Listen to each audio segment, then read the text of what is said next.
whapoi tu vanu i le paia, wala o tau whafungaanga i le nei aso sā.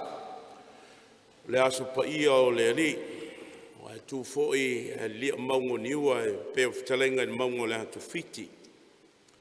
E momofo na o whapoi lia le sao tupu i le malai o le vavau, wa sa mo le amamala. I le amata mai saua se ia paia le atata o le langoto, I le ala taua whapefo le papa le ngai e o tupu. Ma le whala le se o whale upolo o wapa ia mamalu e tu maulava o Samoa. Le amamala e tautoa se ala o le fua le velave. O le ia vivia. Le ava ma le whaaloa le tele ia o te ofua lofa ma whaatalo whaatuai I le paia o le tātou mtanga ruenga o tātou patpatia ma whaamamalu. Le surufanga lo tātou mtanga ruenga e uilava ina whaamanatu le aso ananafi o Maria le Masiofo o le tupu tamai tai o le langi ma le lalolangi. A o tātou patpatia ma tātou mauinati ai le tō le matu palapala tātou te whaamamalu I le misterio le alofa o le Eukaristia o Iesu lava ia mo I tātou. Ia o le whaatalo whaatua I foi ma whaafelo I atu. Ia e pa I o lo tātou puleanga. Ia me se foi le whaafungaanga Samoa. Wa tu lia foi maungo niua. Wa apo a matongo fia maungo salawhai. Po o maungo manua. Ia o moe futia foi maungo tu fiti. O le matamtenga foi nai tu mua se ia mai moana. Le matango fia o le alofo o le tua o fōringa nā le nei tae au ma le nei aso. Ma le mawalunga o lo tātou mtanga renga o le nuu whaasakala meta o le tua. Ia mapu mai ai whale matu. Tātou te ave lea I le tua le tātou whaapolo ma le tātou whaasani sula le alofo o le tua. E o na iai le nei tae au. Tātou te amtaina ai le nei sau ninga pa ia I le suafo le tamaa. O le alo male ngang pa ia. Ia whaatasi o le alii ma o tau. Tātou sauni sula le alofo le tua le patpatinga I le nei taulanga whaaftai mo mua lava no tātou wo lumo le tua e whaato ese ma wha maulalo. Mangalo I tātou, I o tātou waiwainga mani o tātou wha le tonu le wafe ngai ma le tua. Le whasifonga, whesesea I mafuri tua I le tua I lona alofa. Le vau tātou mo tātou a inga mo usoa tangata. Talo ina I alo whangia, saunia o tau whinangalo mo tātou loto whamangalo I tātou le loto maulalo, pei o Maria le tupu tamai tai, tātou te au ngā I le tua, I le nei taulang pa ia malona whinangalo. O te tau I le tua I ona le mana uma, Moto soe wom tuang sarava mafufung.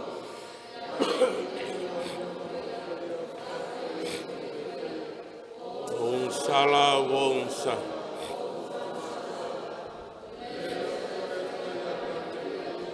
Taupo pea I le wangelu. Moto soe mutu tausia. Lo mai ai tātou le tua e ona le mana uma, whamangalo I tātou I tātou sala, tai I tātou I le ola e whaavavau.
Le te mai we whail, fwai no mai ai mātou le tina o lo walo e ve mo mātou masi o fu matina. Ia vea le lango lango o ana tarusanga mala mātou te maunati ai mau whanau le malo le langi. La mātou talo le ala tilo mātou li Yesu ke riso lo walo. Le soi fompu le vatasi mau e male anganga paia. O le tua mo le whabawau lava.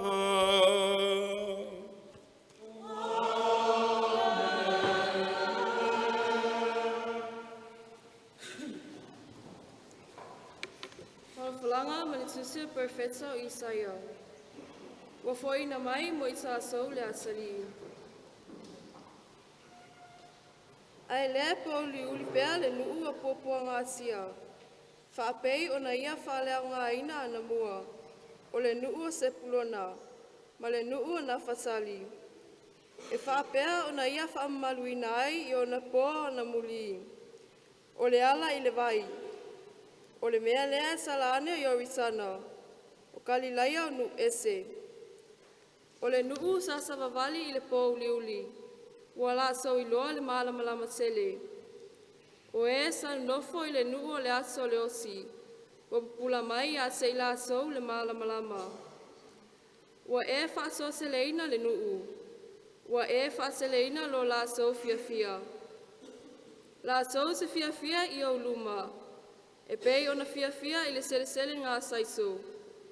E pei ona oli o I la so e sufa vese. Awa, wa e ngā ia le amo lo nā venga. Ma le sasa na ilo na ua. O le soa o le na sa wa ia se ia. Pei ona fai le aso masiana.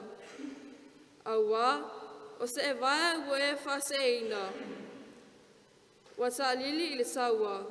Ma le ofu walilo ia I le soso. E sunuina ia mea, e fai foi ma fafie o le afi. Awa, ua whanau mai mo I sa sou le sama. Ua foina mai mo I sa sou le atalii. E lona ua le malo.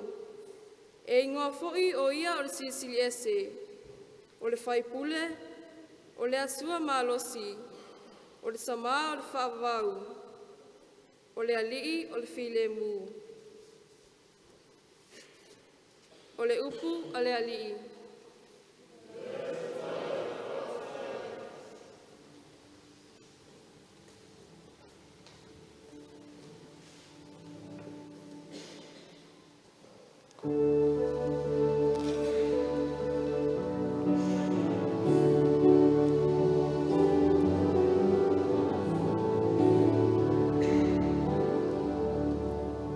Ia whawhetai ala sua wha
Folfolanga me le tusia Efeso. Ua filifili mai ia i tātou e le atua ono Keriso, a o le i whawaina le lalolani.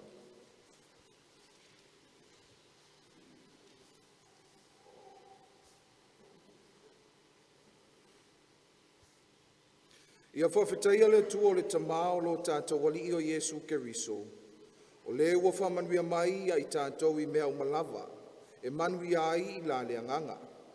I mea o i le langi o na o Keriso, whapeo na ia filifili mai ia i tātou o na o ia, a o lei whawaina le lanulangi. Ina ia pa ia i tātou ma ia tātou le matau leanga ina i o na luma, i le alofa, wana tofia i tātou wana mua, ina ia vea mata mawhai o na o Yesu Keriso, e tusa ma le pule tu noa lona finangalo. Ina ia vi i ailona lava alofa tu noa ua sitisili. O lea uanga le leifua mai ai o ia ia te i tātou, ona o le ua alofangia. O ia lava ua mātou mawai le tofi, o i mātou na tofi ana mua, e tusa ma le finangalo o le ua matuanga lue i mea umalava, e tusa ma le pule alona finangalo. Ina ia vea i tātou maala e vi ia ilona mamalu, o i mātou o e na mua i whamoe mo ia Keriso. O le upu ale ali.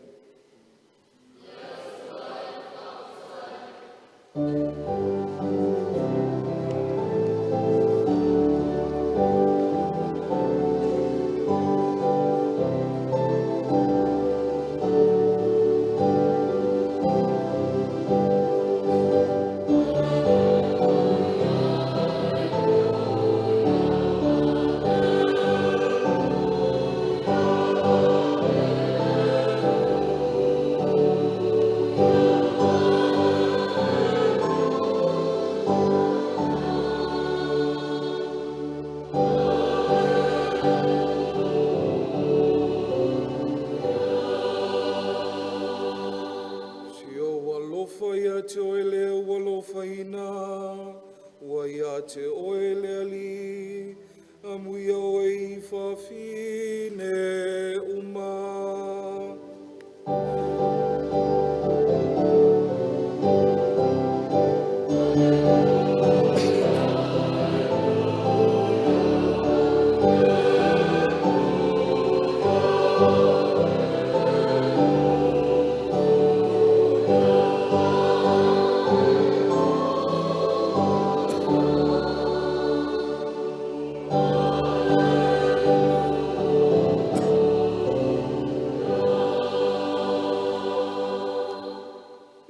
Fatasi le lima auto.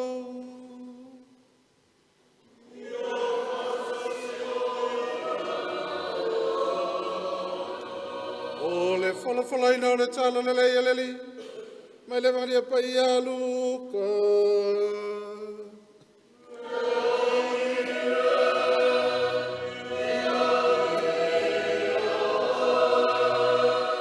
O le atoe.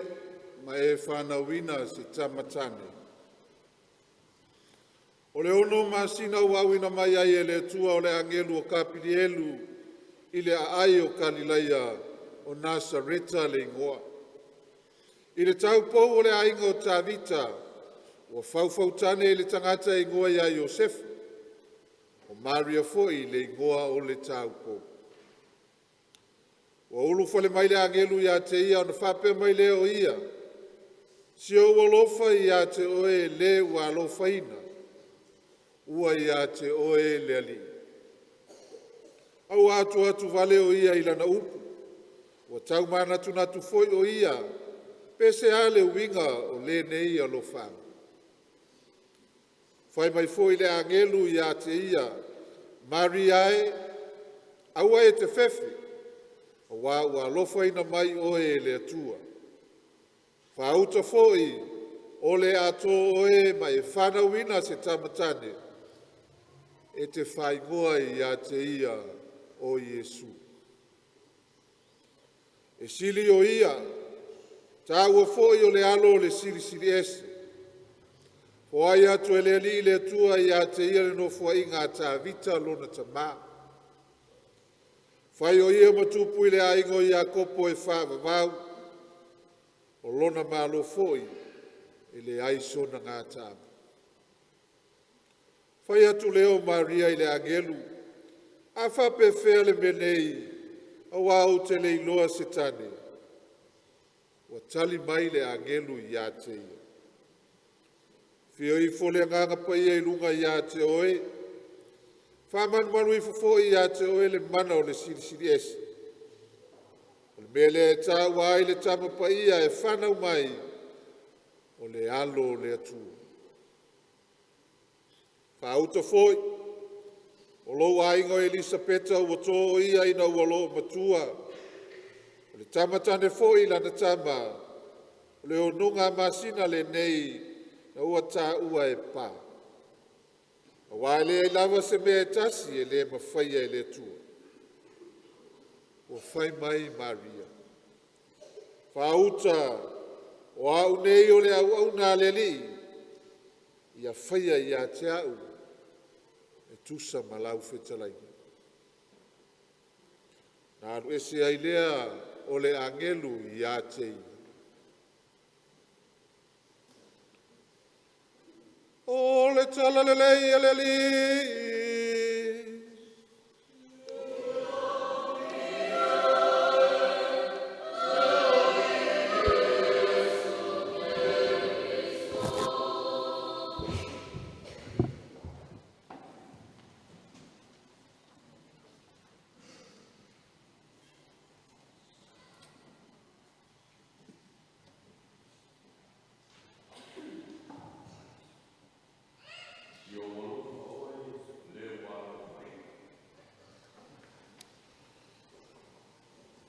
Sia walofa oe le walofa ina. Sia walofa oe le tamaitai ua tumu oe karasia. Ia manu e tele le sulfanga o le tātou tanga wenga le nei aso sā. Tātou wha maluina anu le aso ana nafi lufurulua o le masina le nei o kuso. Ia le aso le nei o le o Maria le tinao le tua ve ma masiofu o le tupu tamaitai o le langi ma le lalolanga. Awa sfirifiria ma vea e suafa ina ai e alu tātou tanga wenga. Ia whamanuia tu fo e lau fionga la ke pupo tātou puleanga atoa i fo le lua tausanga talo tulai mai fo e tu finga le taita ino le tātou puleanga lianga i mo lau fionga. O le tamapa ia ia paias le sefulu malelua le tausanga tasiva 5 sefulu malelua e le aso mo ke topana whamausali whamanuai le aso le neo o Maria le tinao le tua o le tupu tamaitai o le langi ma le lalolanga e ui lava ua le valu ia whenga tuai tu se Eremia tu se Isaia Ezekiel lo iai ia so'otanga o le valoia le a soifo mai i le tina o le ai ngā tupu o tāwita. Ai o whaamawina i le tala whasolopito le kalesia le aso whaamamalu o le masiofu o Maria le tina o le atua le tupu tamaitai le langi ma le lalolanga. Ia i le whenga i kufou Valo ia ai pe na wina i whai e le tua le angelo kapiliani a Maria. Si olofa Maria. Ta alofa good morning. O le whelo inga lea le angelo mo Maria i lea tae au. Ua tumu oi i kanasia. Amu ia oi fofine unga. O le ato oi mawhana mai ai se tamatane o ia o le whaola, o ia o le mesia, o le alii, o le nu, o le aro, o le atua. Le tātou mata lea e le valawina o Maria. No o whiwhiria o ia e le atua. Ai se a, e le whatoa fuafua nei e le atua. Na fuafua e le atua e lana tō whamamau, ia le whaaratanga mō luna nuku mai tātou uma i nei au ngā tukulanga le lalolangi atoa mai le whainga tuai. O na soifua mai ai lea le ato la au o le whengainga. E whape nao nā fio mai ai le tua e soifua pe o e mā. Na iai le o Maria o lona i se senga o Maria e le ai se ina. Le ala fua le nā e a lenga whainga tāu na au sia i tātou ni soifua le tina paia. O le winga le nā o Maria na filifilia le whaima masiofu. Ua tumu o e kalasia. O na we au o fie. Na whainga o fie pe whainga tāu na i oe Maria i le angelu. Ai whawhia le mene e le i sapta. O le angaka pa ia o le tasitolu pa ia. O ia le nā e fua ia la tama. O le ala talia Maria. Tau ia ina ia whatau ulu whina ngalo le tua. Talo mai le iwenga Maria i le nata e au ma le nasu. O na suia ai le o le whaapaa o le lalolangi atoa. O Maria o le tukuta maitai o le langi ma le lalolangi. O le ale winga. O le pale o le tinapa ia o le loto maulana. O le loto au au. O le loto usitari. Le alalena e whengatana au sia i tātou. Ai wawala wina e le tua Maria e whai matina o lonaro. Le foi la o tamu whai ai Maria e awa monongi mwha maupopo lona au ainga. O e mau ai se a whai o Maria le masiofu.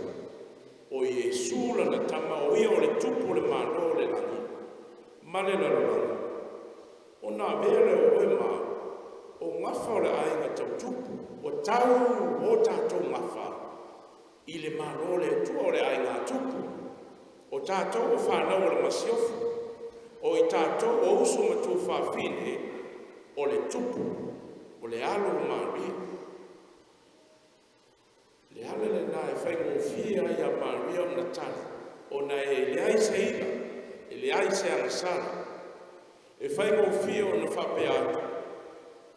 Tau ia ina ia tau nubi a tiau ni whina ngalo le tua.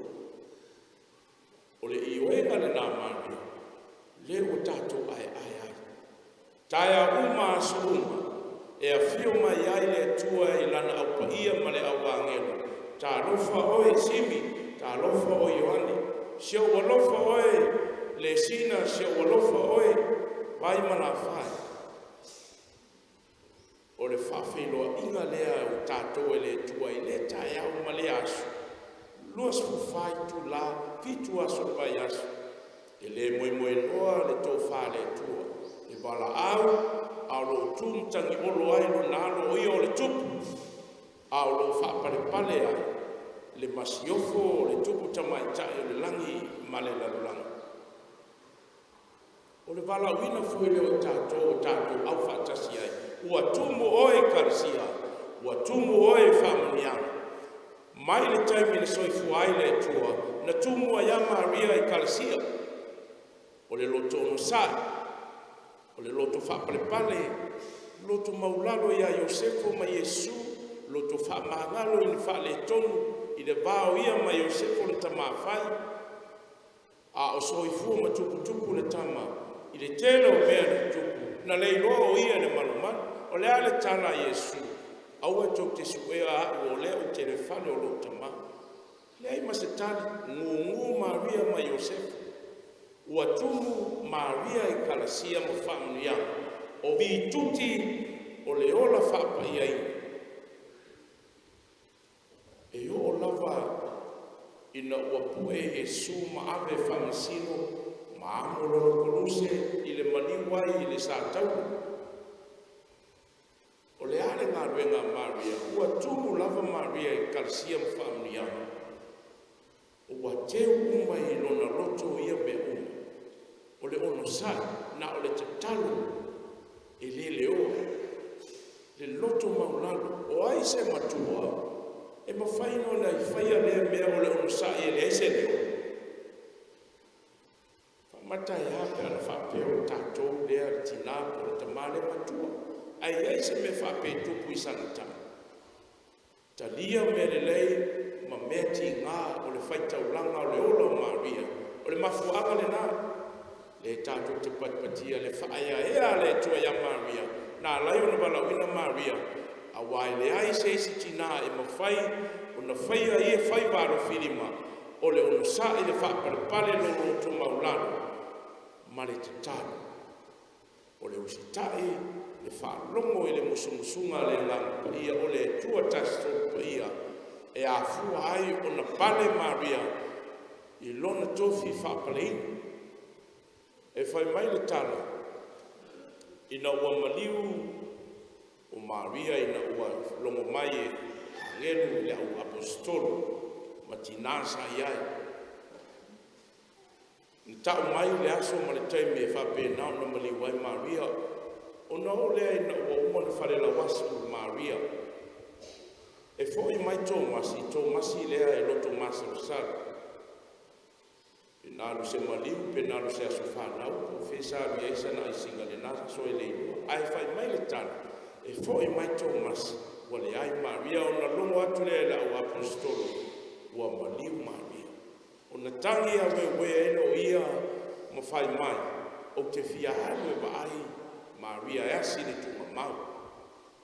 O nā luatu ai leo Thomas, e tau watu i lato, wale ai le tino Maria. Ai whai mai le tala na au ina ifo a ngeni, e le alio i e sula na tala, e si iae le tino o Maria e whaatasi mai. O nā fio ifo leo i e su le tuku, i le pao le langi ma le lalolangi, e whaatasi mai a ma si itia ifo ai o ia, o le se senga le nā, e si itia le tino o Maria. Au Yesu na fio, ai sea leamo Yesu o leamo le fo i o tupu. O Maria o le tangata soifua pe o e maa. Se i banga nā o Maria e lea se ila e lea se angasala. O le sitianga o le tino o le tangata soifua. Na fiso tai ai Maria o na ia o le tinapa ia o le atua. Tau waino na ngafa o ia o le masiofo o ia o le tina. Po le tupu tamaitai o le langi ma le lalolangi. E leo a mea o se masiofo pe o tātou malamala mai nei o na po ma le lalolanga. E leo le masiofo e whaanfonofo. A o le masiofo e au auna. E te whaaparepale e te ngalue. E te tali le bala aua le tua ia suma e te au auna. E leo le whaanfonofo. O le winga le nā upu masiofo. O le whaalanginga le nā o Maria. O le tupu tamaitai. O ia o le tupu o loto maulana. O ia o le tamaitai, o le loto whaaparepale ma le usai. O upu nai mafua e le whalanginga o Maria o le tuku tamaitai, o le langi ma le lalolanga. E le o mea e peo na tātou malamana mai o le masiofo o le tuku tamaitai. Ia stete o le malo pai malawhai o le atunu ma le atunu. A o le tuku tamaitai o le malo le tua e whau i atu e mau. O tangata pa ia e tau le tātou ngawha. I le ai ngā tupu o Yesu le alo le tua, ma Maria le masiofo o lona tina. Wa wefo i o ia mo tātou tina, o ia o tātou masiofo e au auna. E whesosoani ai tātou mo. O le awala le nā e mafua ai. Le matango fie o fuafuanga le tua. Na ia a mea ai Maria mo tātou masiofo. O le tupu tamaitai, e pale ma au i le nofuali o lo nalo, o i o le tupu le langi ma le lalolangi. A o oi mau, e mana tua o tātou whaiwa, whakerisiano lo tātou papisonga. Le ae, e ola e nei una po, a whae papa o le tua o i tātou o sitaulanga, o i tātou perfeta. O i tātou, o le nu wha sakala meta. O le nuu whai malanga o le atua. E tau ainu tātou ngawha ia Maria, ma Yesu, ma Iosefo, ma le aupa ia le langa. O le matango fie le nao le nei aso. To e tōma natu, to e wham natu ma ia tātou me alofa le atua ia te oe mau. Peo na wina ifo le angelu, si o alofa oe ua alofa ina. E alofa ina oe mau tātou uma e le atua. Aso uma. Tausi o ma vai sea o le fai walo filima o le tua. Walo faina oe walo faina o e pei o Maria. Ai amuia foi Maria o tumu i kalisia mfamnianga. Lea foi o tatou pale mo tatou au ai. Tatou te fai malanga ma Maria e au auna. E au auna mo o tatou ainga. Au auna mo le malo le tua i lalo ne. O na tatou pale foi lea le whaalanginga o whaapale nai Maria le tinao le tua. Pa ia ma le mata mo whiri na ne aso nei ngalo ia tatou. Le angelu le taiao, angelu le ouli, angelu le fiafi. Ai sea, whamanatu mai ia tatou le fio ifo le tua e ala ila na angelu. E wala au oi maa peo le wala wino Maria. Tali ai Maria i oi. Yala le nai alenu whailonga kolusi i le mawa e ole. O le whalanginga o pale ai tatou. O tatou o le nufa o staulanga o tupu. O tatou perfeta. E whaatino le anganga a wala au le angelu le ale me whai tatou te tali. E tali i upo le te talo o misterio le whaolutanga. Lea le Savalia e Maria malonalo masoifua maolai. Wa whaapaleina e fo ila i tatou. Toi mati le ngā ruenga le nei aso. Whaasua le tua mo e moa. Whaafeiloa i mai a tatou whaapea mai. Sio walofa tā lofa oe. Wa lofa di ai le tua. Wa lofa i ai Maria. Lea fo le nai a reina mai le taimi le taimi. Whai malanga le tele o tatou i o ia tunu o lo. Iai whaalinga tina pa ia. A tau a fio malanga i oe tau te sirisila i mea tā whaahari ali tina pa i o Maria le lalolanga. I tangata e whai malanga atu ma whetu le ni atu mai fia tu le mano le lalolanga.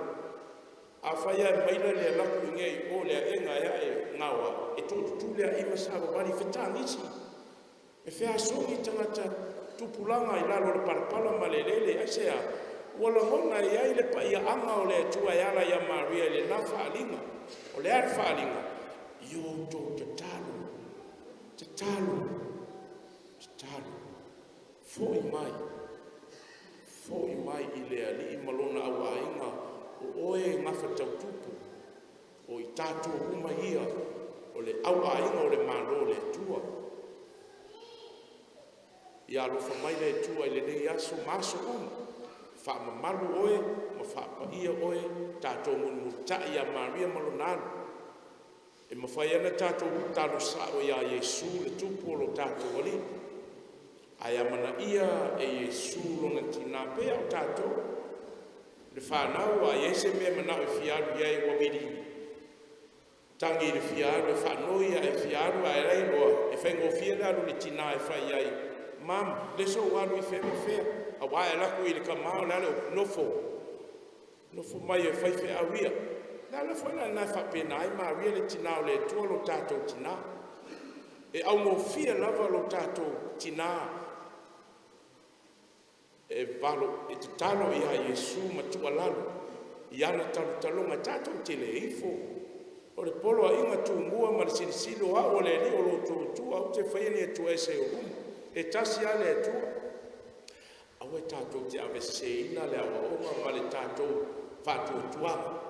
E tātou te ifo e tasi le ifo i aina o le tua le tasi tō pai o Maria. So ifo a peo o ma. E na paua le senga o Maria a wala tuai e whautua i lona alo Yesu. Nara fo na tātou te talo e le losalio o le misterio le whaatang o upo le losalio e whaamatala mai ai tātou. Lo tātou wala wina ma le ngā ruenga le tua, le ngā ruenga Maria o lo whaia mo oi mo au māsa uma. O lo tātou whaapaia ina fo i le nā, e ala i tiute mo whaia, bua whai o na wala uni ai tātou, le whanau, e iai o tō sau whainga i le mālo le tua. Tō anga ustai, whalo, whao ngā, Maria e whai mwhate te inga ia tātou wa tumu o e kalesia le tamau a inga o le tua o loi o tō lima. E awa mai mawina o so i fua le whangu i le tele o mea i le whaamumia i nai oe mai mawai o mola mata mo fie le tāleni o mea lofa e sese tātou matua. tele o fai valo filima o tama ai o kalasia le tua na ia tato fa nga te so swani ala lango fa na o tato ai nga i fai bolo fai nei o si o fa la belame fa ma pongo o tato ai nga fai valo filima le na o lo ia te o ma fa ma nga lo ai lo tu ma la le fe al fani fe so swani o le si lango le fa sua me alo fa le tua au e tato te mata au le tafiofia wa me alofa le tua e foai e a fasoa e tupu ma fauna solofa o ana me alofa mo le tatou si o alofa Maria wa tumo o karisia Maria finiuma Maria Yesu o folo wa Maria ia grazie mato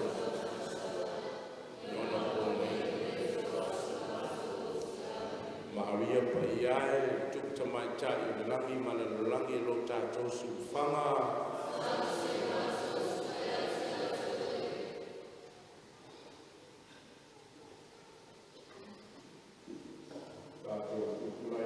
Folo tau tinonga lo tatou fatu tua o te fatu tua i le lia to tasi li te mai ona le malo si malava le nu whaire langi ma le lalo langi me umau vaia me le vaia o fatu tua i le lia to taso Yesu Keriso le alo to tasi la vole le nu whaire manam lama o le tua moni mai le tua moni Pānau ai le whaia winga tu soia ma.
Maria na whape atu i o tau whaia so se mea e whaia tuai o ia.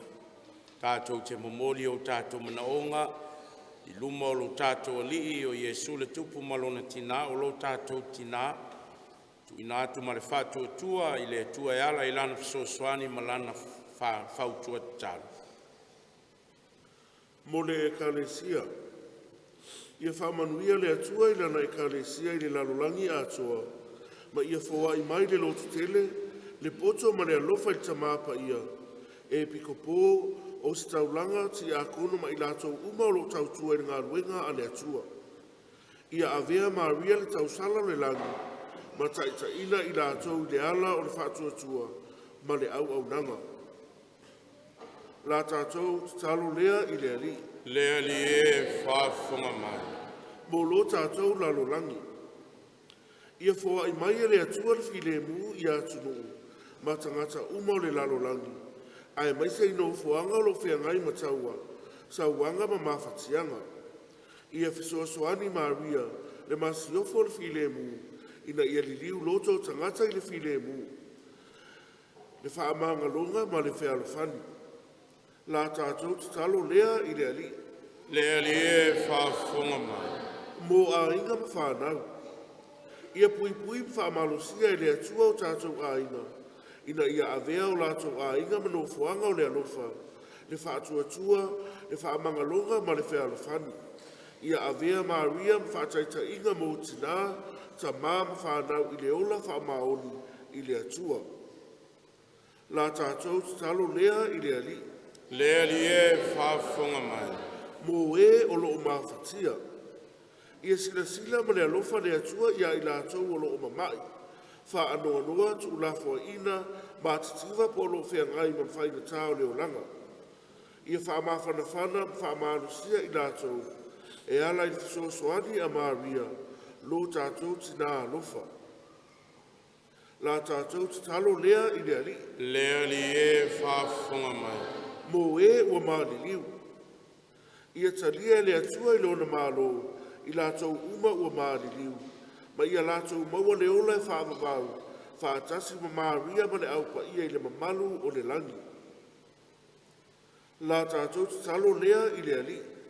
Lea li e whaafonga mai. Mo I tātou uma ua poto. Ia fisosoani mai le atua ia I tātou. Ina ia tātou muli I whaataita inga Maria. Ma ia tātou talia ma le loto mātaala. Le fina ngalo o le atua. Ia tu maulo tātou whaatuatua. Lo tātou whaamoe ma lo tātou alofa. Se ia o I le aso tātou whaatasiai ma Maria. I le mamalu o le lani. La tātou talo lea I le ali. Lea li e le tua lo mātou te mā lofa wai si tia Maria I le mamalu e ve masio fo le langi ma le lalolangi. Talia mātou te talo e ala I lana whautua mfoa I mai I mātou le alofa tunoa.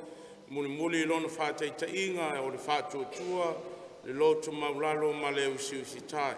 O la mātou te talo le alatu ia Keriso lo mātou o li le whāvavau lava.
tau talo e tali lea la tātou taulanga e le tua le tamai o na le mana uma.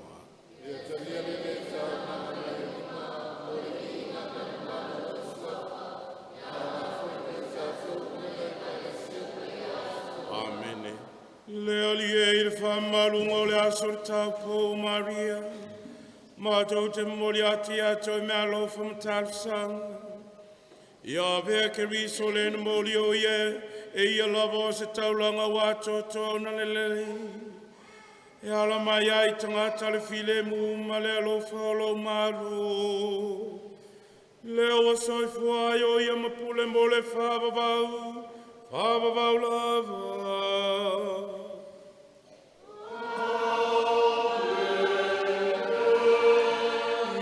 Fatasi le alima oto, ia fatasi o ia maloa, ina sia yo toloto, o mato sirare, o mato ripile ia tato fafetai, ile alio lo tato atua. E taru, awa tataule. Male tu soi fua fava or malo si malawa. Seminyum tanga faya moe matul fafta yatu yatu e. Ono lo matou whamanuina o le tau popa i o Maria o le masi o fortup te maitare langi ma le lalo langi. Ono le mano le ngau pa i na vea i o le tina tau po o lo walo e tōtas. O lo matou li o Yesu Keriso o le maramala matu maui o le lalo langi. Ono i o wangaluma ma le au maru lo so le langi e vivi mai fo atu i lo mamalu. Ia tasi maula, mau mātou leo mau lātou au lātou awai. I la lātou pese whai tu mau olo inga.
Pa iau mawina mai lo nganga I whapai nei tauranga ma nei mea alofa. Ia vea I lātou mo I mātou le tino ma le toto lo mātou le o Yesu Keriso. Au le tui nātou ia le otu se o tina Italia lona lava malie. Tango ia le areto ma bato ia to le whawhetai. Tofi ia le areto ma bato ia lo nau so ma le whape atu. I nā whetango fia iai o to uma ma a iai o lo tino le nei. O le a fo I nātu mo o tau.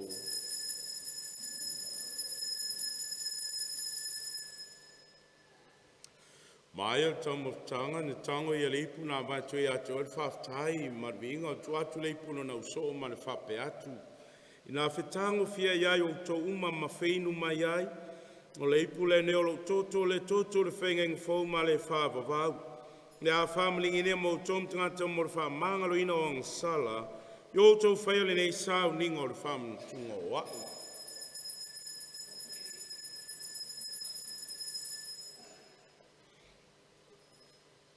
Misterio le fatua tua.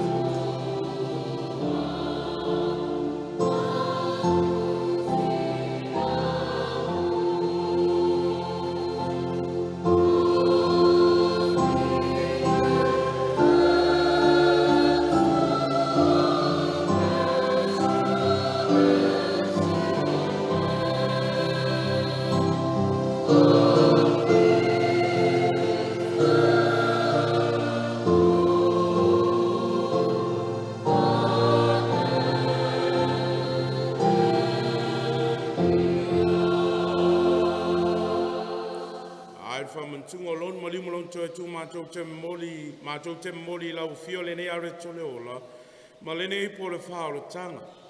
Mātou te whaftai a tue walo ie mātou te tui o luma, ma o nāti lau fio te sosoan mai ai mātou mo mautu whanga le tino ma le tōtu kerisi. Ia whātesta sia mātou mawhtanga e tasi le ngang pa ia. Le ali e mani tua lau e kale sia le lalulangi atoa, ia mātou wole le alofa, whatasi ma lio su whalo mātou ta māpa ia.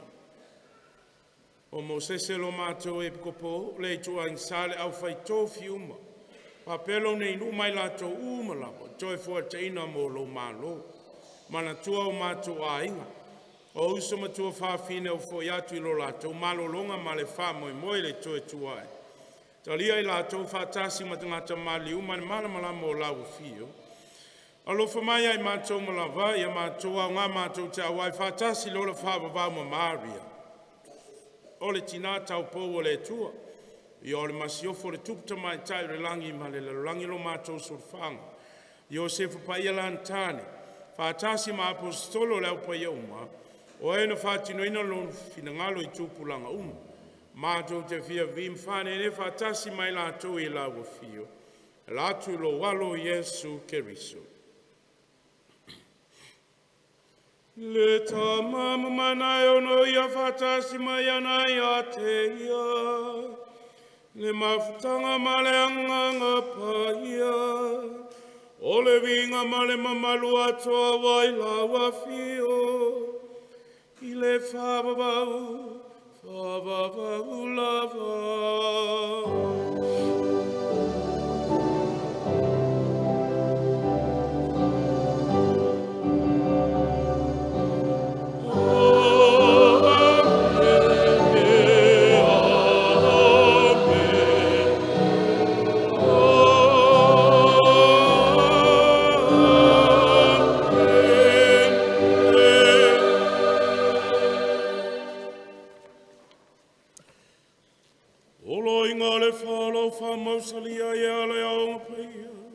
Tātou te whātonga tua i le te taulolo tātou li.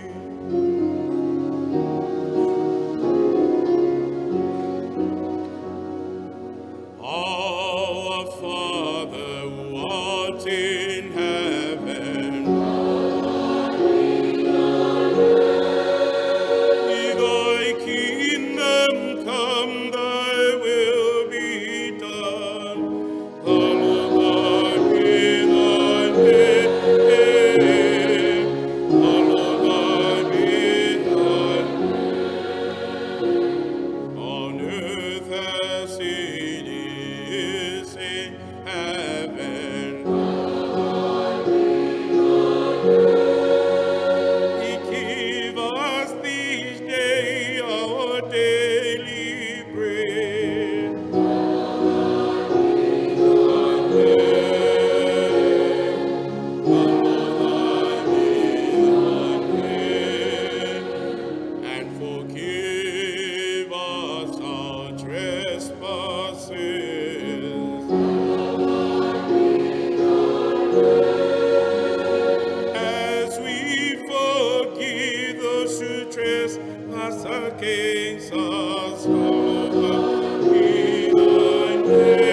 Muti vale fasa mato mai le salam pui pui ai mato mai atu ngalunga. A mato vatal teli atu male fa mo mo fie mo le fie mai lo mato fa lo Yesu Keriso. For thine is the kingdom, the power and the glory.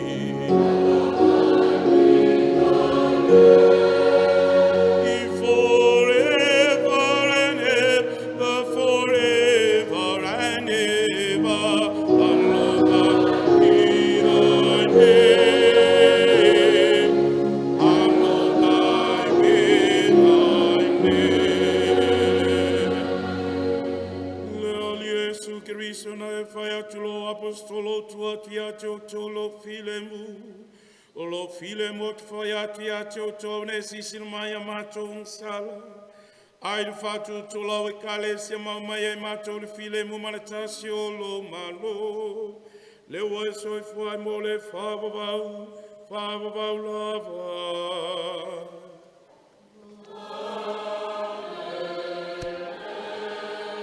Ia ia te utoutu mau o le filemu o le ali i. Ia whakasi o ia. Tātou whainai nei, whainonga o le filemu o Keriso.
Yesu Keriso le alo le tua le tamai mamoe le tua le ave seang sala le lalangi manuia i la tau mai tātou malava wa wala ria lan tali suanga pa ia ne alie mane o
talo. Leo leo mato tal suela reto manilan. So swani mai. Iai mato e o fama lule asor tau po Maria le masiofo. Tup tamatare langi malela lolangi na yo mato a waile asol au tali suanga.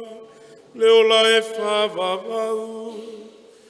La mato talo leono keriso lo mato wali.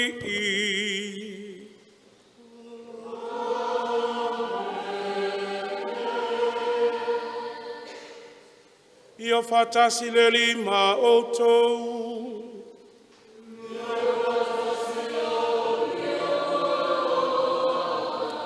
Omnia le tue ya te oto leona le mana umole te male alu male anganga pa ia.